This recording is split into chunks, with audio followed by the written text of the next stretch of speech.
Hello, English readers, and welcome to our September live read along.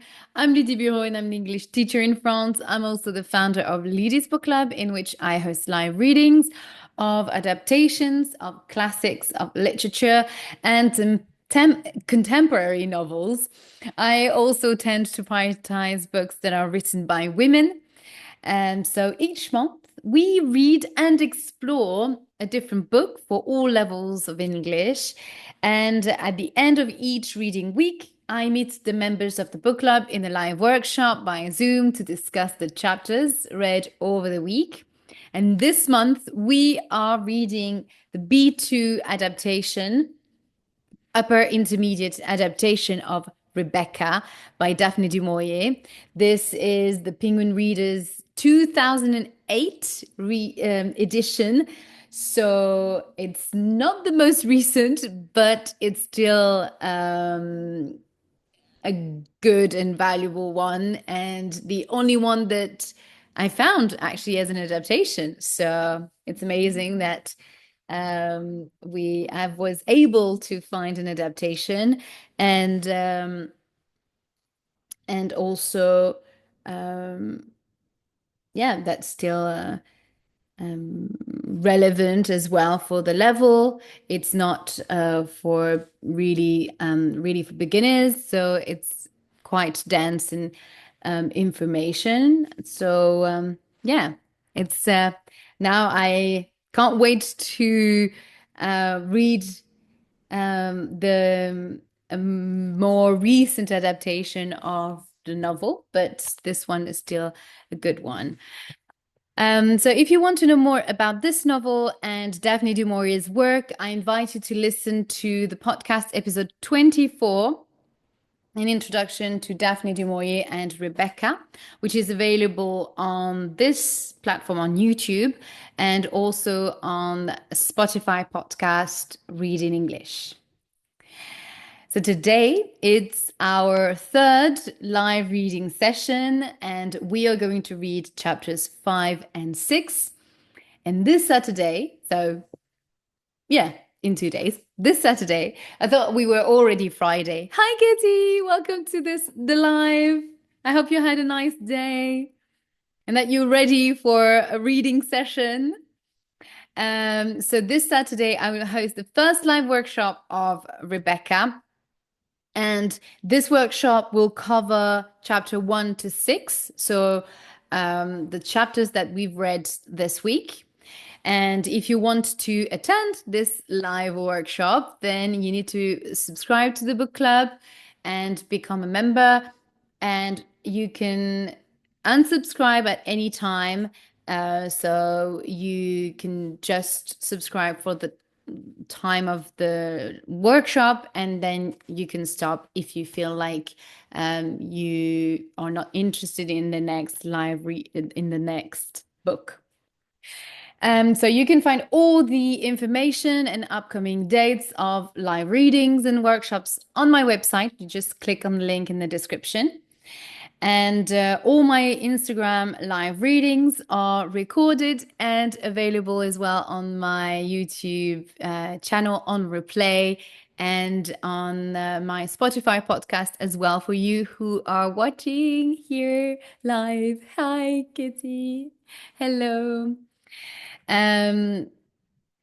Also, I'm pleased to announce that our live read along of our August, not October, August live read along, Our Wives Under the Sea, is what the live workshop series, the 3-part series live workshop of Our Wives Under the Sea is now available to purchase on my website. You don't need to become a member of the book club to purchase the live workshop, the recording sessions. So once you purchase the workshop, you will be asked to create a login, and this way you get a private access to the videos to watch and enjoy at your own pace. So you can find all the information in the link in the description. So it will give you a good idea of what it's like to be part of the book club, especially if you feel like you don't have the level, or you worried about speaking in English, or just speaking in front of a lot of people. So maybe this will make you in a safe position. Maybe you feel safe once you have um, watched those series of recorded sessions. Well, let's hope that you will join the book club after that. So now I'm going to recap the chapters that we read yesterday. So chapters 3 and 4. So I'm not going to recap. Sorry, I'm just having a cup of tea. So I'm not going to recap 1 and 2 because otherwise it will take me an hour. So, but if you've missed the first reading sessions, then it's probably best if you watch the videos first and well, the session 1 and 2 first. Or you can just listen and then catch up later as well. So let's recap chapter 3 and 4 from yesterday. So remember, we've learned that this young woman has married. She got married with Max de Winter very quickly, very soon after they met in Monte Carlo. And they, after a couple of weeks, honeymoon weeks, and honeymoon holidays, then they got back to Manderley, the family home of Max de Winter, which is a big house like you have here in the displayed as an illustration here on the cover of the book. So in this huge house, you have servants. There is a housekeeper, Mrs. Danvers, and you have so Max de Winter has a business manager and also a footman probably, and other servants. So, chapter 3, Mrs. de Winter, the new Mrs. de Winter. So, remember, Max de Winter's first wife has died in, we don't know how yet, how she died. And he remarried with this young woman. We don't know the name. She is the narrator of the story, but we don't know who she is, really. We don't know her name. We know that she doesn't come from a wealthy background because we can, at a few times, she repeats that she doesn't feel, she feels a little bit out of place. Remember, she was the companion of this very wealthy American woman, Mrs. Van Hooper. So she was employed by this rich lady.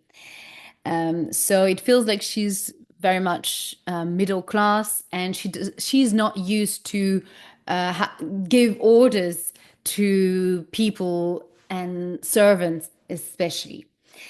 So in chapter 3, Max and his new young wife, remember she's very young as well, and they go on a walk on the shore.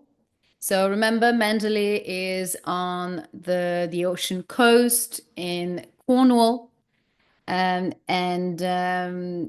they went for a walk there, well, outside, and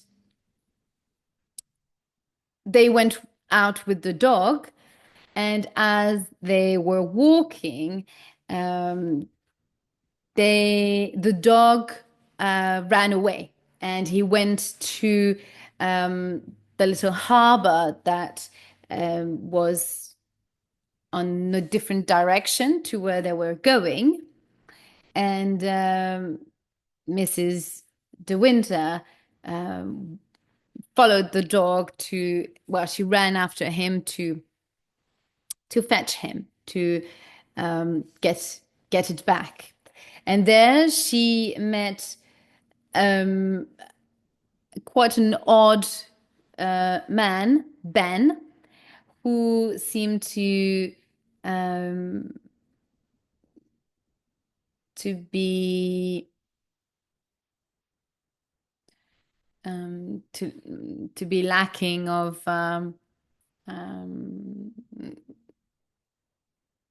it seems to be that he's defiant. I mean, his brain, he's not is not um, he's not very. It doesn't seem to, yeah. It says yeah. It doesn't seem like is a very clever person. It is a very clever person. It seems to be like a very simple character. Yeah, and he's repeating all the time. He's talking to himself. He doesn't seem to be okay, and he's speaking in words, I mean, in sentences that don't really make sense. And and the young woman, the young Mrs. De Winter, doesn't realize at first. She replies back to him, or she notices that there is something wrong with him, but she moves on and try to find um, a rope, I think, to get the dog. Was it a rope? Um, yeah, I think. Can't remember the exact word, but a rope, yes, to attach the dog so that she can bring it back because she can't catch him. And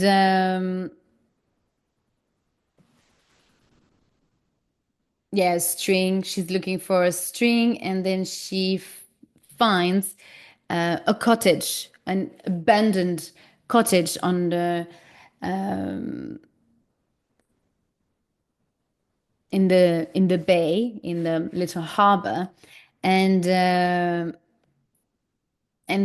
in this cottage, it's full of books and very dusty, very cold. But it seems like someone would was living there because um, she finds books and the the room. It felt like someone was living there. Okay, so in all the dust and all the boxes and the shelves and stuff that are going that are all around, she finds uh yes some ropes, and then she uh use one to get the dog and bring it back to with her to Maxim. So she walks back towards Maxim, and he seems to be upset and annoyed that she followed the dog and went over that side of the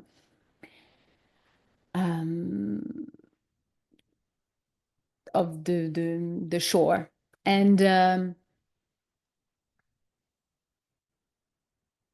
And Maxim is quite upset because he wants to go back and he is walking quite fast.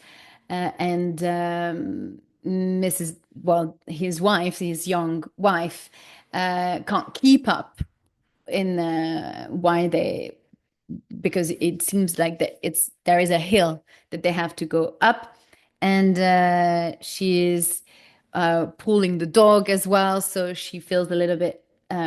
She seems to be um, exhausted, and she's complaining that he's going too fast, and that upsets him, and they start arguing about that and the dog, and they end up they end up the conversation as um, to stop talking about it, um, and at that point, Max de Winter is um, saying to himself in a way that he wished that they had stayed in Italy and that it was probably too soon to get back here.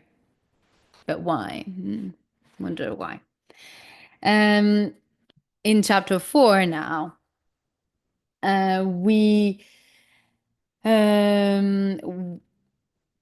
here it's mainly, yeah, in this chapter, we meet a new character, Frank Crawley, who is, I think he is the one that we would call the business manager of Max, and and he seems to be very nice with Mrs. De Winter. He's being very kind with her, very understanding, and he's listening to her. Um,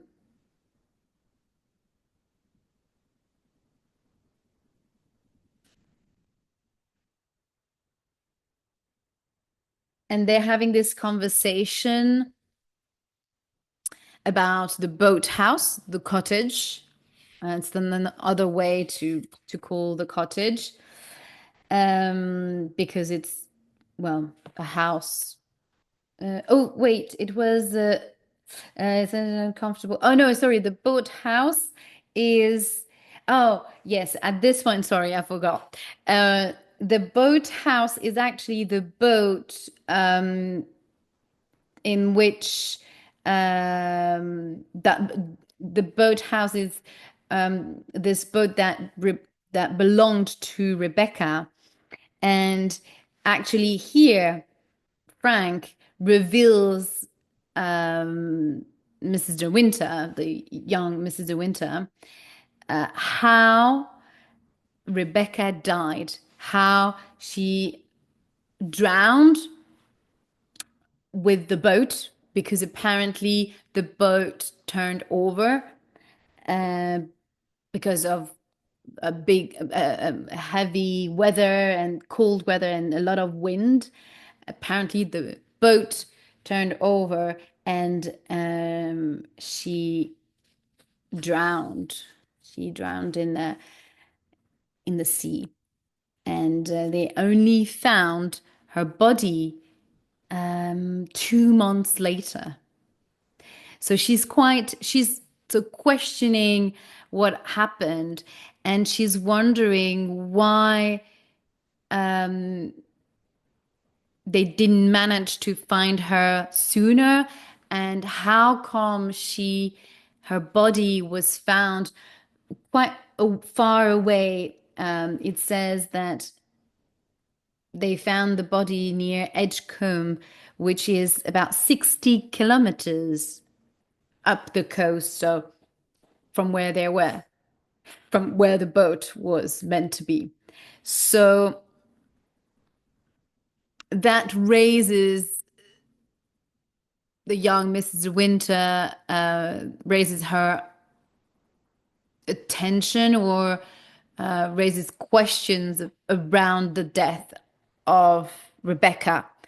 And she feels like Frank doesn't want to say much, and that he's hiding things from her, but she doesn't push too much, um, because she feels that she's been quite intrusive and quite curious already by asking all those questions. And and she start wondering whether she will be really happy in this marriage, and perhaps start regretting marrying Max de Winter. So here we feel like um, the young Mrs. de Winter is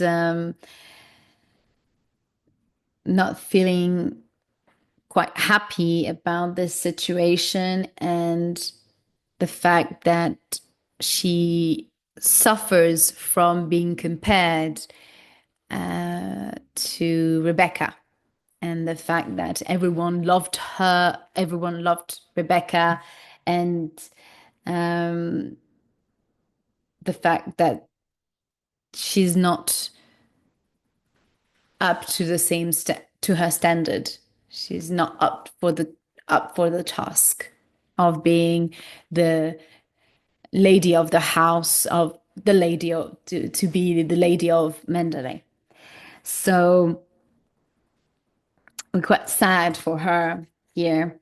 Although Frank tries to reassure her, and um, it tries to is trying to undermine Rebecca's influence and the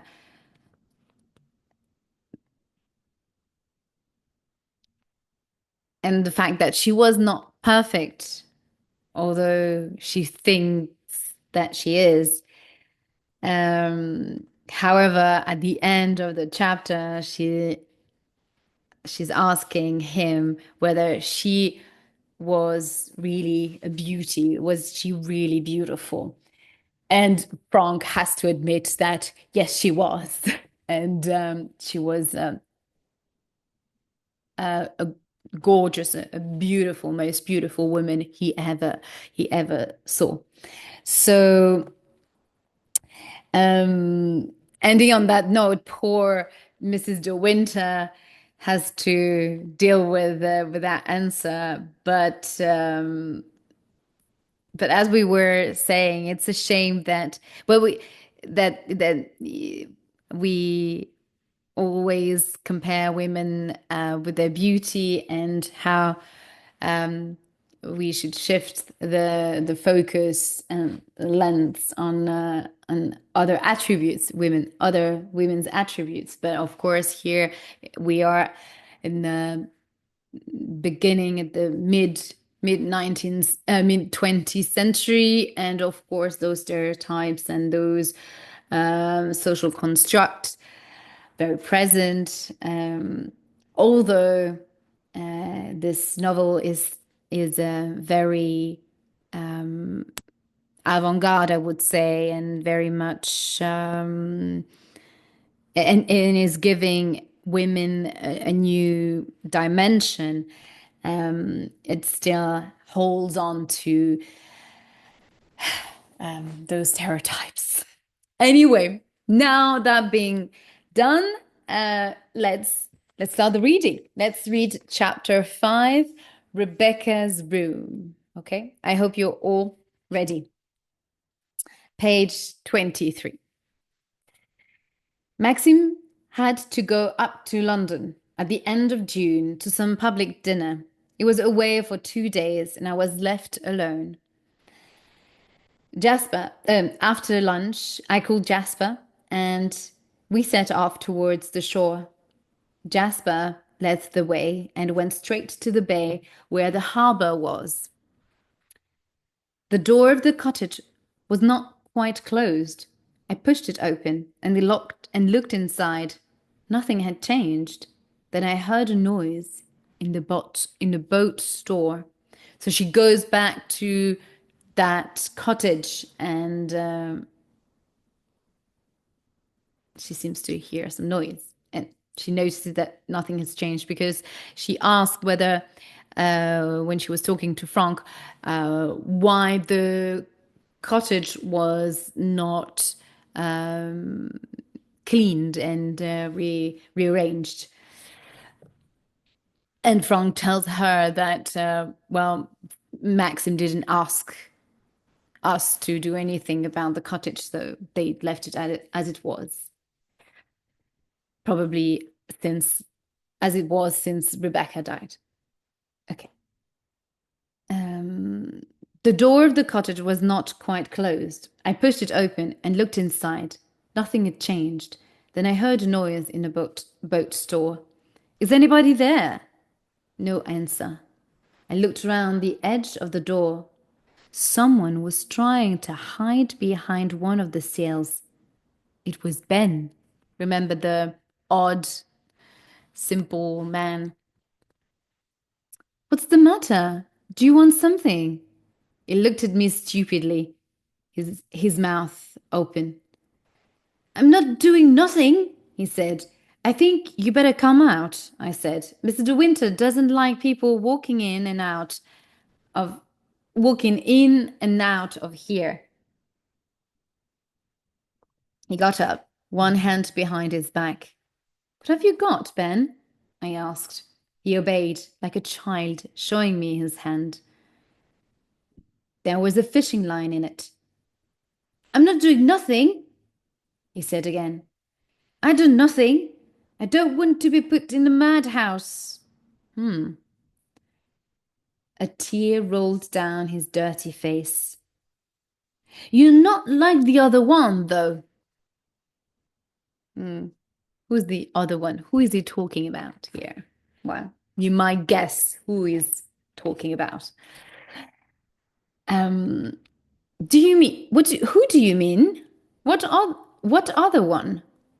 Tall and dark she was. She gave you the feeling of a snake. I've seen her here with my own eyes. By night she'd come. I've seen her. He paused, watching me closely. I did not say anything.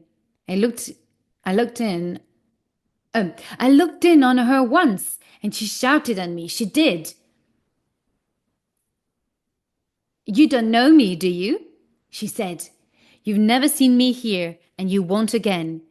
If I catch you looking through the windows here, I'll have you put in the madhouse. You wouldn't like that, would you? They're cruel people. They're cruel to people in the madhouse. I won't say nothing, ma'am, I said, and I touched my cap like this. She's gone now, hasn't she? He added, anxiously. I don't know what you mean. I don't know who you mean, I said slowly. No one is going to put you in a madhouse. Good afternoon, Ben. I walked up the path. Poor thing. He was mad, of course.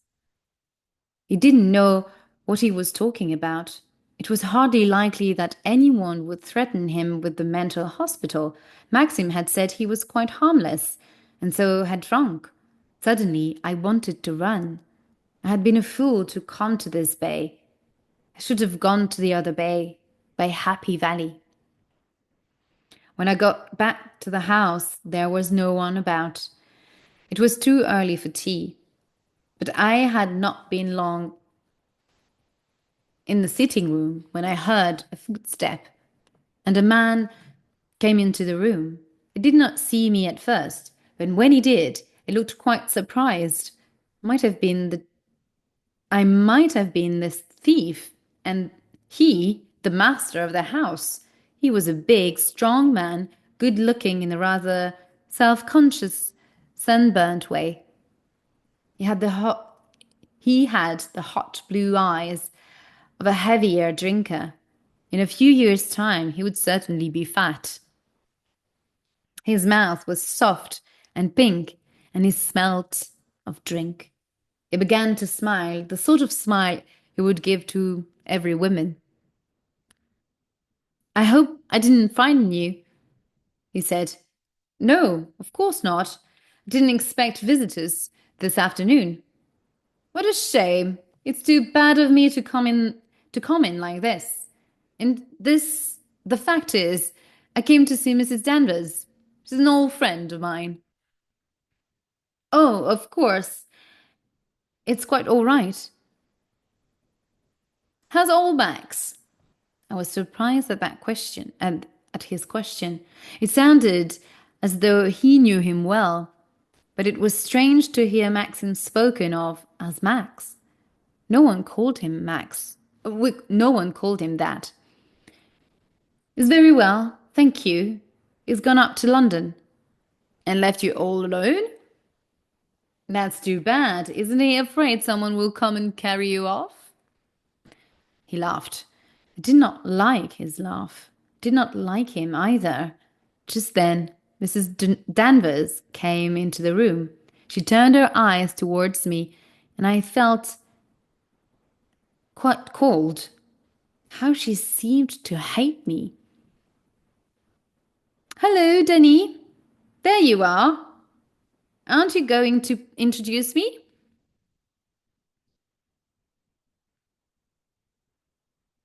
This is Mr. Favell, ma'am.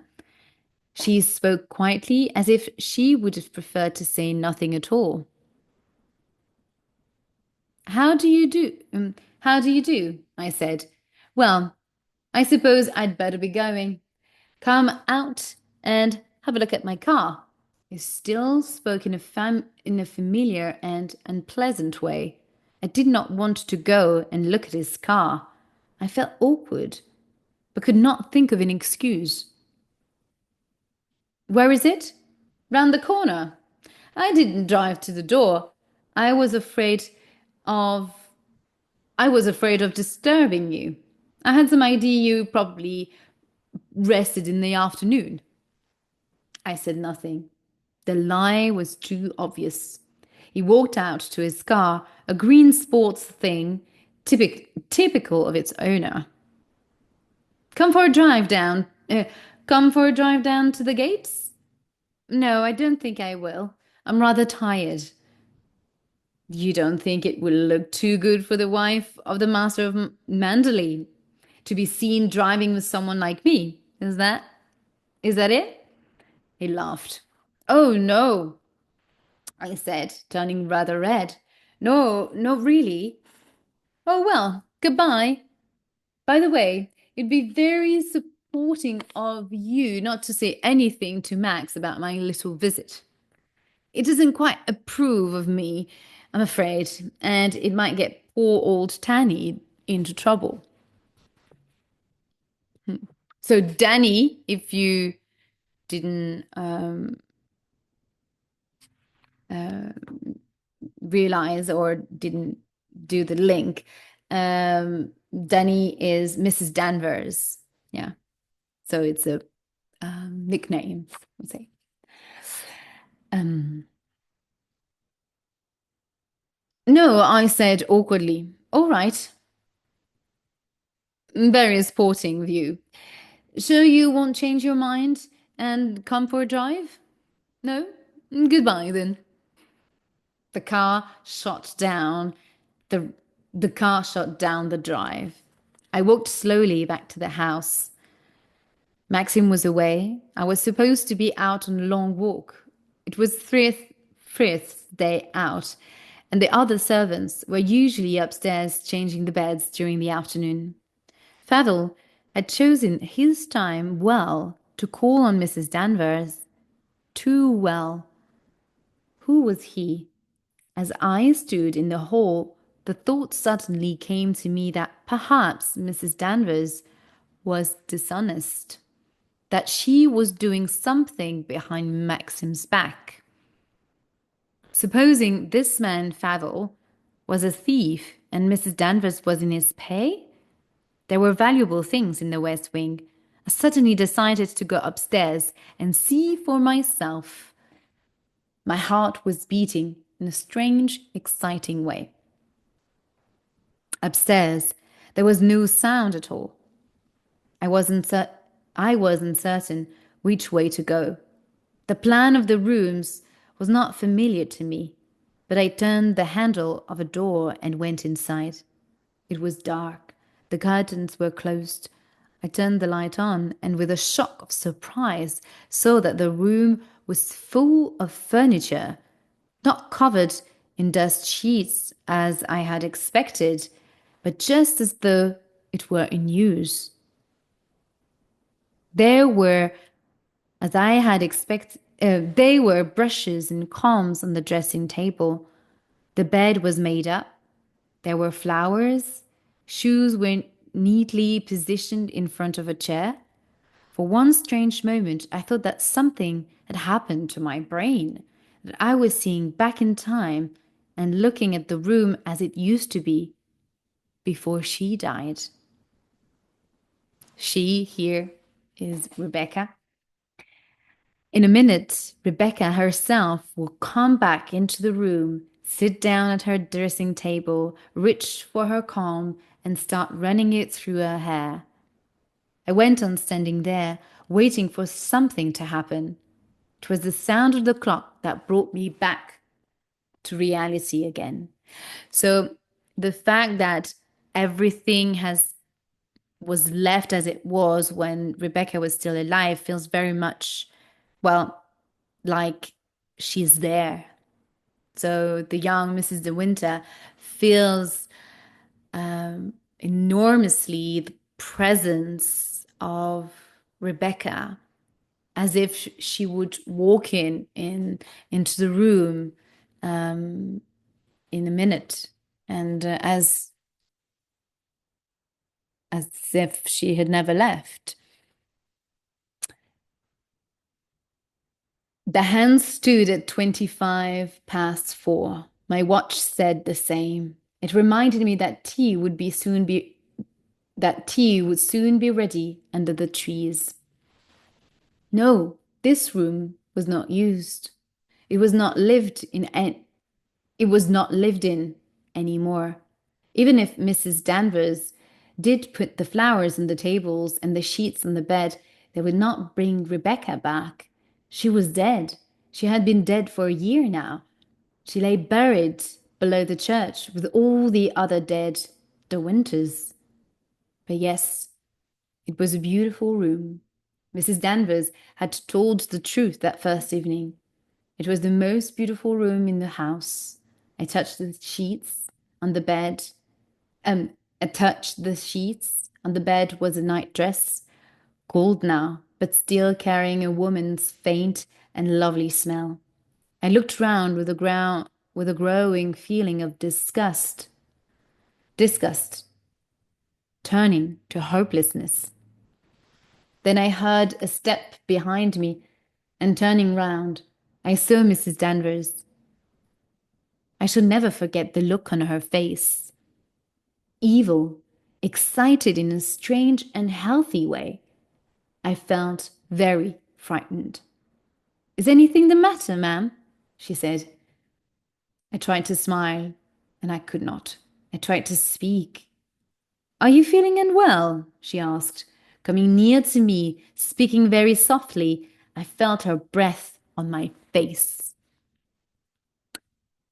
I'm all right, Mrs. Danvers, I said after a moment. I didn't expect to see you. You wanted to see the room?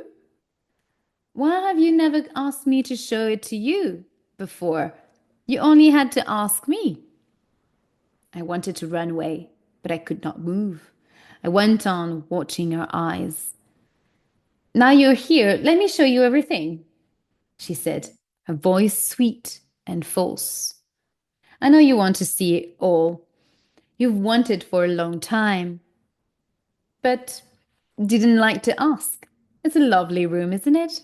The loveliest room you have ever seen. This is her bed. Here is her nightdress. You have been touching it, haven't you? Feel how soft and light it is. This is the nightdress she was wearing the night before she died. She was wearing trousers, of course, and a shirt when she was drowned. They was torn, they were torn from her body in the water, though. There was nothing on the body when it was found, all those weeks afterwards. Her fingers tightened on my arm. Her face was close, her dark eyes searching mine. The rocks had knocked her to pieces, you know. Her beautiful face was unrecognizable, and both arms gone. That's a little bit hard. Yeah, yeah. Um, very descriptive, I would say. and a little bit exaggerate why you really feel like she wants to scare her, saying to her that when she says that, well, both of her arms were gone and that she was crushed by her beautiful face was crushed by the boat. So she really wants to frighten her here. Where was I?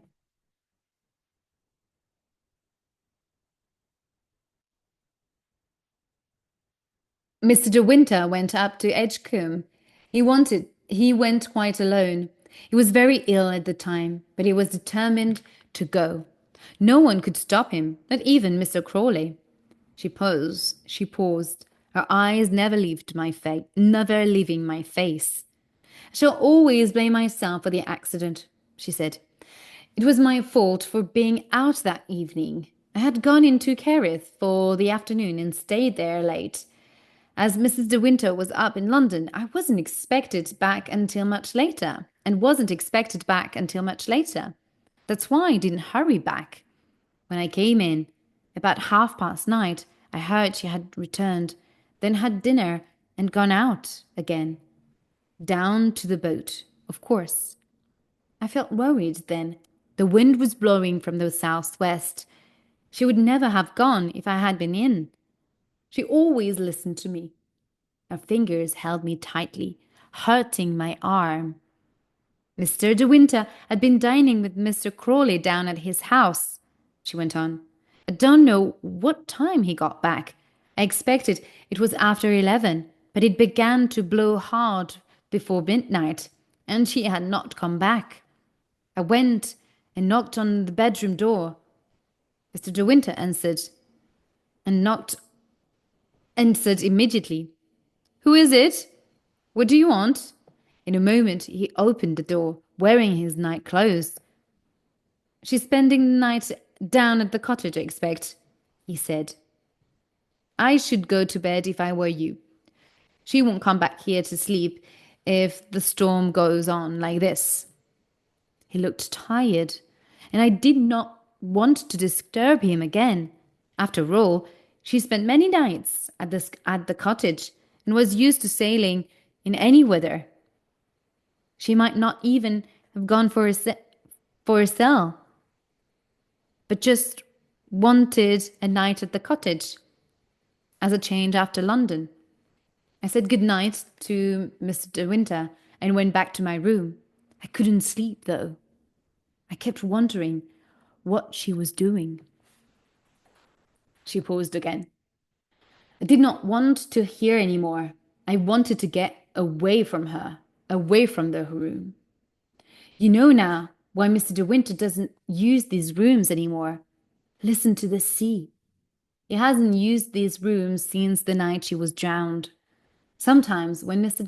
De Winter is away and you feel lonely, you might like to come up to these rooms and sit here. You only have to tell me. Her smile was a false, unnatural thing.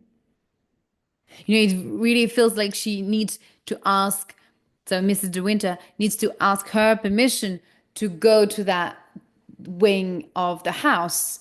Although she's just the housekeeper, she is not the mistress of the house. So she acts as if she is running the house, although the young Mrs. De Winter let her do.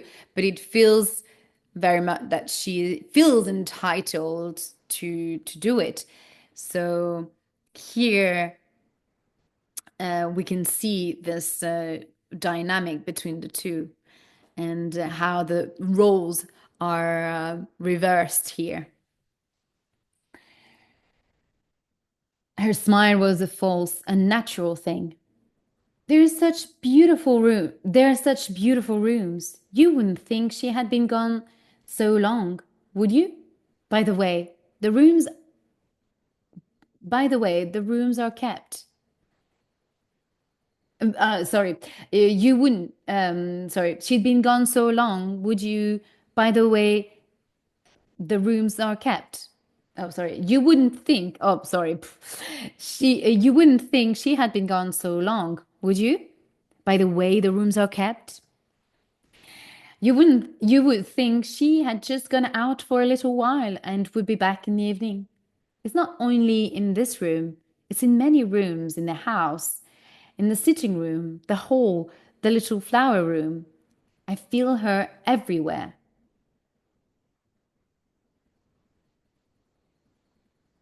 You do.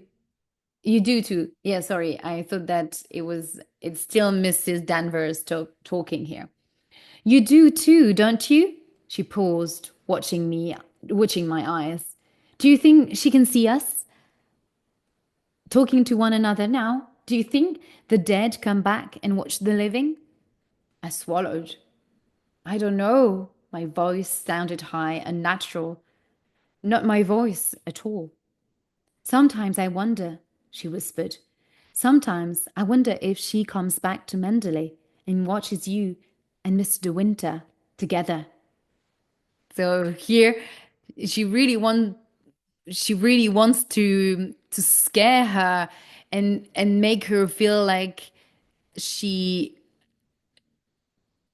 she shouldn't be here, you know. Be careful, she's watching you, you know. Make her feel very uncomfortable. Um, we stood there watching one another. Sorry. Sometimes I wonder if she comes back to Manderley and watches you and Mr. De Winter together. We stood there watching one another. I could not take my eyes away from hers. How dark they were, how full of hatred. Then she opened the door and stepped to one side for me to pass. Tea is ready now, she said. They have orders to take it out under the trees. Next day, in Beatrice Scar, I wondered whether to tell her about Mrs. Danvers, about the man, Favell. Beatrice, I said, deciding that I would. Have you ever heard of someone called Favell? Jack Favell? Oh, Favell. Probably Favell, sorry. Jack Favell? Jack Favell, she repeated. Yes, I do know the name. Wait a minute. Jack Favell? Yes, of course, a terrible man. I met him once years ago. He came to Manderley yesterday to see Mrs. Danvers. I said, really? Oh, well, perhaps he would.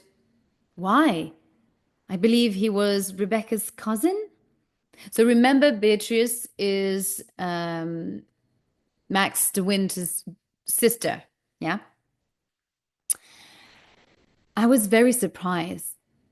That man, her relation. It was not my idea of the sort of cousin Rebecca would have. Jack Favell, her cousin. Hmm. Oh, I said. I hadn't realized that. He probably used to go to Manderley a lot. I don't know. I couldn't tell you. I was very rarely there. I felt she didn't want to talk about him.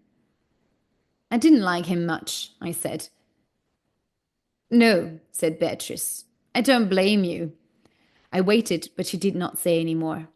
When I got back to Manderley, Maxim's hat was lying on the table.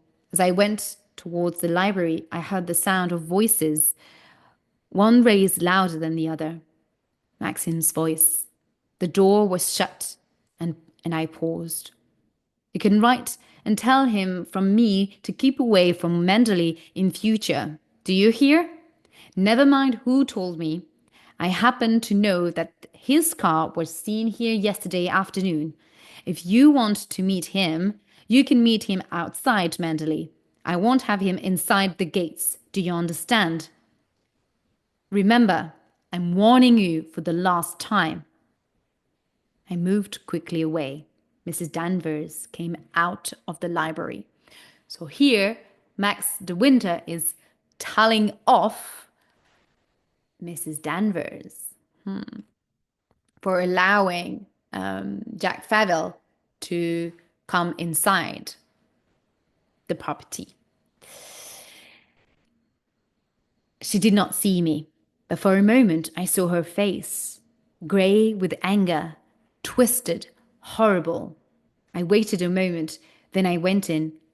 Maxim was standing by the window, holding some letters in his hand, his back turned to me. "Who is it now?" he said, and smiled, holding out my hand. "Hello," I said. "Oh, it's you." I could see that something had made him very angry. His mouth was hard, his face white. We sat down together by the window. "Was it hot up in London?" "Yes, quite bad. I always hate the place." Oh, that's an interesting expression. Was it hot up? Was it busy? Probably. Yes, yes, quite bad. I always hate the place. I wondered if you would tell me what had happened just now with Mrs. Danvers. I wondered who had told him about Faville. Are you worried about something? I've had a long day. That drive twice in 24 hours is too much for anyone. He got up and wandered away, lighting his pipe. I knew then that he was not going to tell me. He was not going to tell me about Mrs. Danvers. Mystery. So let's move on to chapter 6. The fancy dress dance. Fancy dress is when you get dressed for a ball or a very luxurious party. Yeah. It was one Sunday, I remember, when we had visitors, that the subject of the fancy dress dance was first brought up. Maxim's eyes met mine over the teapot. "What do you think?" he said. "I don't know," I said uncertainly. "I don't mind. I think everyone would enjoy a show of some sort," said Frank. Maxim still looked at me doubtfully over the teapot. Perhaps he thought I could not manage it. I did not want him to think that. I did not want him to think I would let him down. "I think it would be rather fun," I said. That settles it, of course. All right, Frank, go ahead with the arrangements. Better get Mrs. Danvers to help you. She'll remember how we used to do things. I've got the records in the office. It won't really mean much work. Mrs. De Winter needn't worry about anything. I wondered what they would do if I suddenly said that I would take charge of the whole affair. Laugh, I suppose, and then begin talking of something else. "What on earth shall I wear?" I said. "I'm not much good at fancy dress. I tell you what, I'll keep my choice a surprise until the last minute. Then I'll give you and Frank the surprise of your life. Of your lives." Got there too. Okay, so here they decide to organize a ball, basically. Yeah. So fancy dress dance, as they call it here. And so the young Mrs. De Winter says that she will get dressed and will surprise everyone. So it feels like she wants to take back a bit of self-esteem and not be taken for a child. Yeah. The preparations went on for the dance. Maxim and Frank were busy every morning, and I began to worry about what I was going to wear. It seemed so silly not to be able to think of anything. One evening, when I was changing for dinner, there was a knock at my bedroom door. I called, "Come in," thinking it was my servant, Clarice, so a maid. It was Mrs. Danvers. I hope you will forgive me disturbing you, she said. Have you decided yet, ma'am, what you will wear? There was a suggestion of scorn in her voice, of strange satisfaction. She must have heard, though, Clarice, that I still had. Oh, sorry. There was a suggestion of scorn in her voice, of strange satisfaction. She must have heard, through Clarice, that I still had no ideas. No, I haven't decided. Why did you copy the clothes from one of the pictures in the hall? Yes, I might think about that. I wondered why such an idea had not come to me before. It was an obvious solution to my problem. All the pictures in the hall would be easy to copy, especially that one of the young lady in white with her hat in her hand. Her voice was surprisingly normal. Did she want to be friends with me at last? Or did she realize that it was not I who had told Maxim about Favel, and was this her way of thanking me for my silence? Has Mr. De Winter not suggested anything for you? No, no, I want to surprise him and Mr. Crawley. When you do decide, I would advise you to have your dress made in London. Voce in Bond Street is a good place. I know. I should study the pictures in the hall, ma'am, especially the one I mentioned.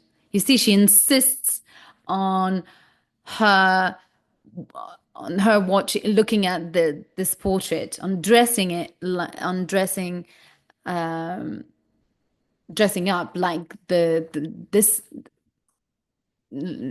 dressing like this woman in particular in this portrait. And you needn't think that I'll give you away. I won't say a word to anyone. Thank you, Mrs. Danvers. I went on dressing, confused by her manner, and wondering if I had the unpleasant father to thank for. When I looked at the picture, I saw that the clothes in it were lovely and would be easy to copy. It was a painting by Redburn of Caroline de Winter, who had been a famous London beauty in the 18th century. She wore a simple white dress. The hat might be rather difficult, but I could carry it in my hand, as she did. I would have to wear hairpiece. My hair would never curl in that way. Perhaps Voce in London would do the whole thing. It was a relief to have decided at last. Clarice could hardly contain herself for excitement, and I began to feel the same as the great day came near. Beatrice and her husband were coming to stay the night, and a lot of other people were coming to dinner before the dance began. I found Clarice waiting for me in the room, a round face red with excitement. We laughed at each other like schoolgirls. The dress fitted perfectly. It's lovely, ma'am. Fit for the Queen of England. Give me the curls carefully. Don't spoil them. With trembling fingers, I made the finishing touches. Oh, Clarice, what will Mr. De Winter say? I did not recognize the face that I saw in the mirror. The eyes were larger, surely, the mouth thinner, the skin white and clear. The curls stood away from the head in the little cloud. I watched this self that was not me at all, and then smiled. A new, slow smile. So the person that she sees in the mirror when she's looking at herself, she doesn't recognize herself anymore. It feels like she embodied someone else, maybe Rebecca, or this woman in the portrait. So she is really feel like she's not herself anymore, that she is role playing someone else. Clarice, could hardly contain her. Oh, sorry, I'm reading again the same thing. They've gone down, said Clarice. They're all standing in the hall. Mr. de Winter, Captain, and Mrs. Lacey and Mr. Crawley. I went along the passage and looked down, hidden from view at the top of the stairs. I don't know what she's doing, Maxim was saying. She's been up in the bedroom for hours. The band were near me, getting their instruments ready. Make the drummer give a roll on the drum. Sorry. Make the drummer give a roll on the drum, I whispered, and then shout out, Miss Caroline de Winter. What fun it was. Suddenly, the sound of the drum filled the great hall. I saw them look up, surprised. Miss Caroline de Winter, shouted the drummer. I came forward to the top of the stairs and stood there, smiling, my hat in my hand like the girl in the picture. I waited for the laughter and shouts of approval that would follow as I walked slowly down the stairs. Nobody moved. They all stared at me, speechless. Beatrice gave a little cry, put her hand to her mouth, like that. I went on smiling. How do you do, Mr. de Winter? I said. Maxim had not moved. He looked up at me, his glass in his hand. All the color left his face. I stopped, one foot on the next stair. Something was wrong. They had not understood. Why was Maxim looking like that? Why did they all stand as if they were made of stone? Then Maxim moved forward, his eyes never leaving my face. What the devil do you think you're doing? His eyes flashed with anger. His face was ash grey. I could not move. It's the picture, I said. It's the picture, the one in the hall. There was a long silence. We went on looking at each other. Nobody moved in the hall. I swallowed. My hand moved to my throat. What is it? I said. What have I done? If only they wouldn't look at me like that with dull, expressionless faces. If only somebody would say something. When Maxim spoke again, I did not recognize his voice. It was quiet, cold as ice, not a voice I knew. Go and change, he said. It doesn't matter what you put on. Find an ordinary evening dress. Anything will do. Go now before anybody else comes. I could not speak. I went on looking at him. His eyes were the only living things in his dead grey face. What are you standing here? What are you standing there for? His voice was ugly and strange. Did you hear what I said? I turned and ran blindly down the passage behind me. Clarice had gone. Tears filled my eyes. Then I saw Mrs. Danvers.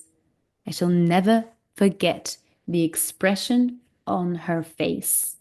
The face of a victorious devil. That B, the B word, you might guess what I want to say. So she tricked her.